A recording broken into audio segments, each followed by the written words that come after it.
Hello guys, कैसे हो आप सब लोग।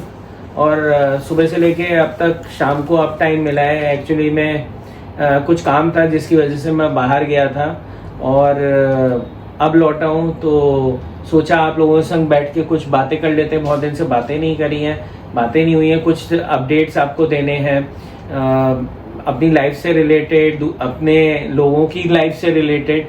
तो आप लोगों को याद होगा कि 2 महीने पहले रीमा ने एक ब्लॉग पब्लिश किया था जिसमें मैं थोड़ा सा परेशान था। उस व्लॉग में बहुत लोगों ने कंसर्न भी दिखाई थी कि आप चिंता मत करो, जो भी परेशानी है वो सही हो जाएगी। लेकिन कई लोगों ने ये भी लिखा था उसके अंदर कि ये सब लोगों का व्यूज लेने का तरीका है रीमा का, और है कुछ नहीं, ये सारे यूट्यूबर्स ऐसे ही करते हैं। तो भाई मैं तो ये कहना चाहूँगा, मुझे और यूट्यूबर्स का नहीं पता और हम लोग किसी और के बेसिस पे तो वीडियो बनाते नहीं है। रीमा जो है अपने बेसिस पे अपने घर की सिचुएशन के हिसाब से वीडियोस बनाती है। मैंने सोचा भाई अब बेस्ट टाइम है कि मैं आप बता दूं। कोई रीजंस थे जिन रीजंस की वजह से हम लोगों ने उस वक्त आपको बताया नहीं था और वो एप्रोप्रिएट टाइम का हम आने का वेट कर रहे थे। बहुत लोगों ने पता है ये भी लिखा था झूठ वूठ बोल रहे, लेकिन ऐसा कुछ नहीं होता। हम लोग झूठ नहीं बोलते हैं, कभी भी आप लोगों ने हमको झूठ वूठ बोलते हुए देखा नहीं होगा व्लॉग्स पे। और व्यूज के लिए तो बिल्कुल नहीं करते, वरना व्यूज के लिए करनी होती ना चीजें तो लाइफ में ड्रामा बहुत है, बहुत ड्रामा है। तो ऐसा कुछ नहीं है कि व्यूज के लिए हम करते हैं। और वो ड्रामा कभी भी आपके पास तक नहीं पहुंचा है। हाँ, वो तो हम लोग है नहीं जो अपनी लाइफ पूरी खोलकर ऐसे रख दें। हाँ, और सबसे हमें भी मालूम है क्या चीज सोशल मीडिया पे होनी चाहिए, क्या नहीं होनी चाहिए। आफ्टर ऑल सोशल मीडिया बहुत थिन लाइन होती है एक्चुअली। हाँ, आफ्टर ऑल हो सकता है आज हम हैं कल नहीं रहे, तो लेकिन वीडियोस और वो जो वीडियो इम्पैक्ट बनाएगी लोगों के दिमाग में वो लाइफ टाइम रहेगी। तो हम लोगों को ये चीजों का बहुत अच्छी तरीके से मालूम है, फाइन बैलेंस हमें आता है कि किस चीज को हमें सोशल मीडिया पे रखना है और किस चीज को नहीं रखना है। कभी कभी क्या होता है, आप सिचुएशंस के हिसाब से लाइफ में आपके जो चल रहा होता है, आप उसकी वजह से परेशान होते हो, टेंस्ड होते हो। और बिकॉज रीमा का काम है भाई ब्लॉग बनाना, तो मैं उस दिन टेंस था। बात ऐसी ही थी कुछ। अब मैं फाइनली आपको बताता हूँ। एक्चुअली में कई लोगों ने ये भी पूछा है इनफैक्ट कि अभी दिवाली निकल के गई, इतने सारे त्योहार निकल के गए, ना तो आप मामा मामी के घर गए और ना ही वो आपके पास आए। ऐसा क्या रीजन हो गया। कई लोगों ने ये भी लिखा कि भाई आपकी लगता है उनसे लड़ाई हो गई है, ये भी कमेंट पढ़ा मैंने। और कई लोगों ने लिखा, ये भी कंसर्न भी दिखाई कि भाई वो ठीक तो है कि नहीं है। तो आज मैं आपको पूरी बात बताता हूँ हुआ क्या। ये मैं जो आपको बात बताने वाला हूँ इसको ध्यान से सुनिएगा और इसको जज मत करिएगा, बिकॉज हर किसी की अपनी पर्सनल लाइफ होती है और हर किसी की पर्सनल लाइफ को बिना उनके कंसर्न के जब तक वो कंफर्टेबल ना हो हमें बताना सही नहीं लगता है। हम उनमें से नहीं है, हम उनमें से नहीं है। बहुत लोग करते हैं। हाँ। किसी की पर्सनल लाइफ को भी पर्सनल नहीं रहने देते। हाँ। और जो उनके दिल में आता है वो अपने व्लॉग्स में बोलते हैं। लेकिन मैं और प्रशांत ऐसे नहीं है, और प्रशांत ये भी नहीं चाहते कि मैं भी कभी अपनी लाइफ में ऐसा कुछ करूं। तो मैं भले ही वो मेरे व्लॉग देखें ना देखें, लेकिन मैं वही करती हूँ जो उनको अच्छा लगता है। हाँ, एक्चुअली में क्या हुआ था कि आज से 3 महीने पहले के करीब 3-3.5 महीने पहले मामा मामी कनाडा घूमने गए थे। और आप ये सोचिए कि एक बहुत ही अननोन टाइप का एनवायरनमेंट है, और कोई भी जाएगा किसी दूसरे कंट्री में जिसमें वो पहली बार गए हैं तो उनके लिए चीजें ना अननोन होती हैं, अनफेमिलियर चीजें होती हैं, और वहां पे जाके वो कोई प्रॉब्लम में फंस जाए। आप ये सोचिए। तो आप कोई भी, आपको नहीं कह रहा, भगवान ना करे ऐसा हो, कोई भी जाएगा और उसके संग कुछ ऐसा इंसिडेंट हो जाए तो वो कैसा महसूस करेगा। बंदा फंसा हुआ है ना, तो वैसे ही उन लोगों के संग हुआ। वहां पे मामा जाते ही वहां पे 2-3 दिन बाद उनकी तबीयत खराब होनी शुरू हो गई, और मामा और मामी गए थे, बच्चे नहीं गए थे साथ में।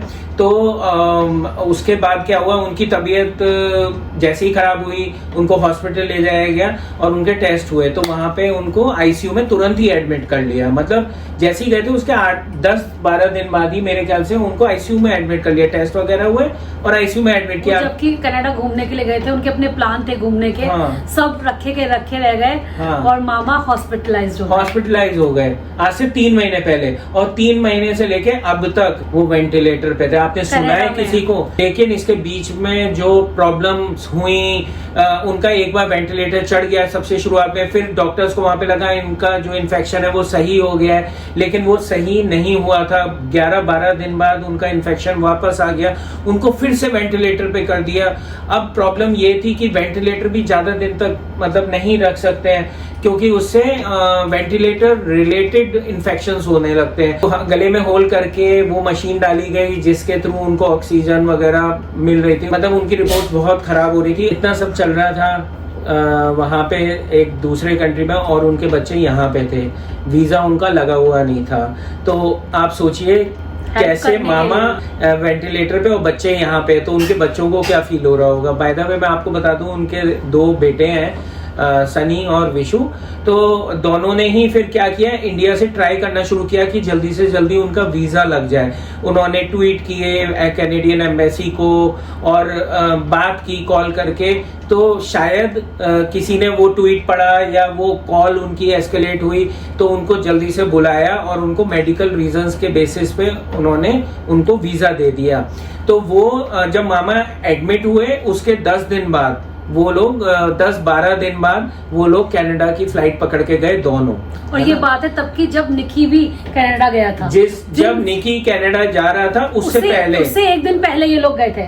तो हम लोग बहुत ज्यादा टेंशन में थे उस वक्त, और ऐसा लग रहा था कि अब मतलब क्या होगा, क्योंकि वेंटिलेटर पे हुए भी उनको जब वो पहुंचे सनी विशु वहां पे, तो उनको हो गए थे 10-12 दिन। आपने कितने ही दिन सुना होगा लोग वेंटिलेटर पे रहते हैं। जब इतने दिन कोई वेंटिलेटर पे होता है, खासतौर से आपके हस्बैंड, तो आपकी जो मेंटल स्थिति है वो कितनी बुरी हो जाती है, कितना ज्यादा सारी स्थितियां बिगड़ जाती हैं। आपके हाथ में कुछ होता नहीं है, सब कुछ डॉक्टर के हाथ में होता है और भगवान के हाथ में होता है। तो इंसान ऐसे में भगवान का ही सहारा लेता है, दिन रात भगवान की प्रेयर करता है कि सिचुएशन उनके कंट्रोल में आ जाए, सब कुछ ठीक हो जाए।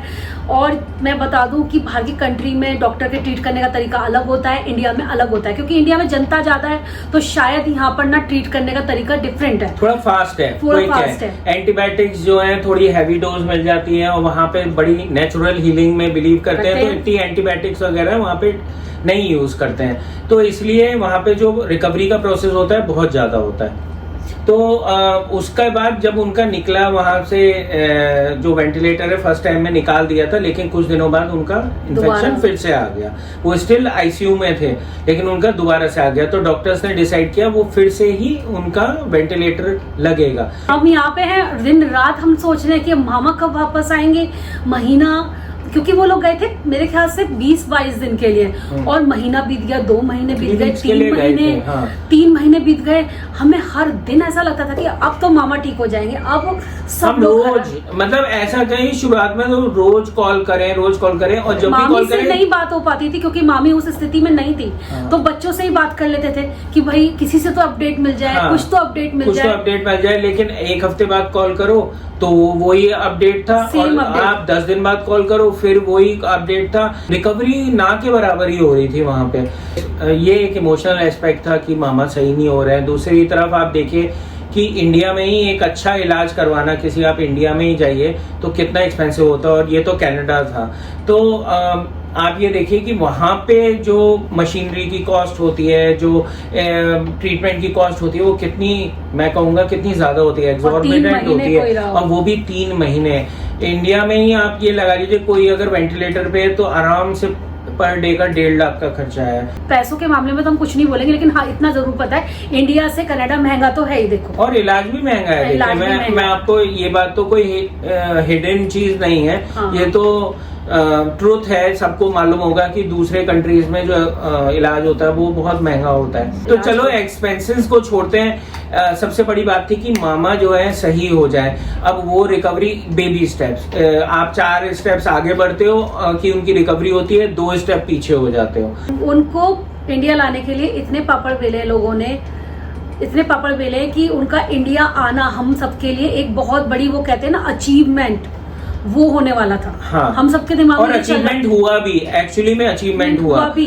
वो भी हम बताएंगे कि क्या क्या मतलब परेशानी के बावजूद ये सारी जंग लड़ते हुए मामी घर वापस आई हैं। वहाँ पे जो रिकवरी थी थोड़ी स्लो हो रही थी, तो हम लोगों ने ये पॉइंट तक भी सोचा कि ना उनको इंडिया वापस लाया जाए किसी तरीके से, और यहाँ पे हम एक अच्छे हॉस्पिटल में उनको एडमिट करेंगे, बट उनकी हालत ही ऐसी नहीं थी। पता करा कि एयर एम्बुलेंस का क्या होगा, तो एयर एम्बुलेंस मतलब और ज्यादा एक्सपेंसिव। एयर एम्बुलेंस थी करीब 2.5 करोड़ की। इससे ज्यादा बेटर है कि वो वहीं रह के अपना इलाज कराए, राइट। तो फाइनली 2 से 2.5 महीने बाद मामा जो है जनरल वार्ड में आए और उनकी रिकवरी जनरल वार्ड में आने के थोड़ी सी हुई। उसके बाद बच्चों ने ये किया, मतलब उनके बेटों ने, कि भाई अब हमें वापस लाना है इनको कैसे भी करके इंडिया, क्योंकि बहुत टाइम हो गया था। और मतलब आप किसी दूसरे कंट्री में देखिए, अपने कंट्री को छोड़ के अगर आप घूमने जाते हैं तब तो सबको अच्छा लगता है, लेकिन अगर तबीयत खराब हो जाए या कुछ भी ऐसा हो जाए, आपको लगता है ना कि अब मैं जल्दी से मैं घर वापस आ जाऊं कैसे भी करके, अपने देश वापस। तो उन लोगों में भी वही चीज थी। उन दोनों बच्चों की जॉब्स है यहाँ पे, तो उन लोगों को वो भी देखना था।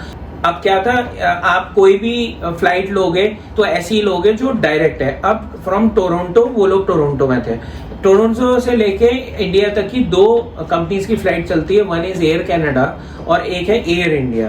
तो उन्होंने एयर इंडिया फाइनलाइज करी। एयर इंडिया में उन्होंने ये भी फाइनलाइज किया कि उनके लिए सिलेंडर्स आएंगे, ऑक्सीजन सिलेंडर्स, राइट।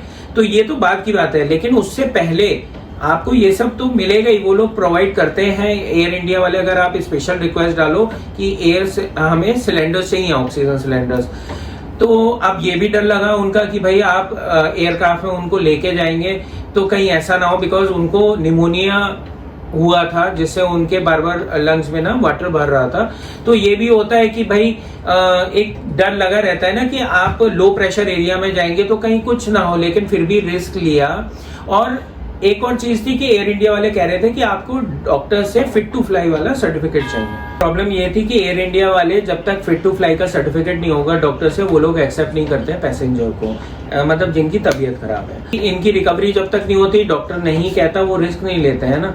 तो वो ये नहीं कहते कि भाई आप लेके जाओ उन्हें, हम फिट टू। फाइनली उन्होंने वन फाइन डे उन्होंने बनवाया, उन्होंने दिया, और इन लोगों ने एयर इंडिया को दिया, उन लोगों ने ओके किया। उसके बाद बिजनेस क्लास की टिकट्स बुक हुई, बिकॉज वही ऐसी होती हैं जहां पे आप ऑक्सीजन सिलेंडर और लिटा के ला सको उन्हें प्रॉपरली।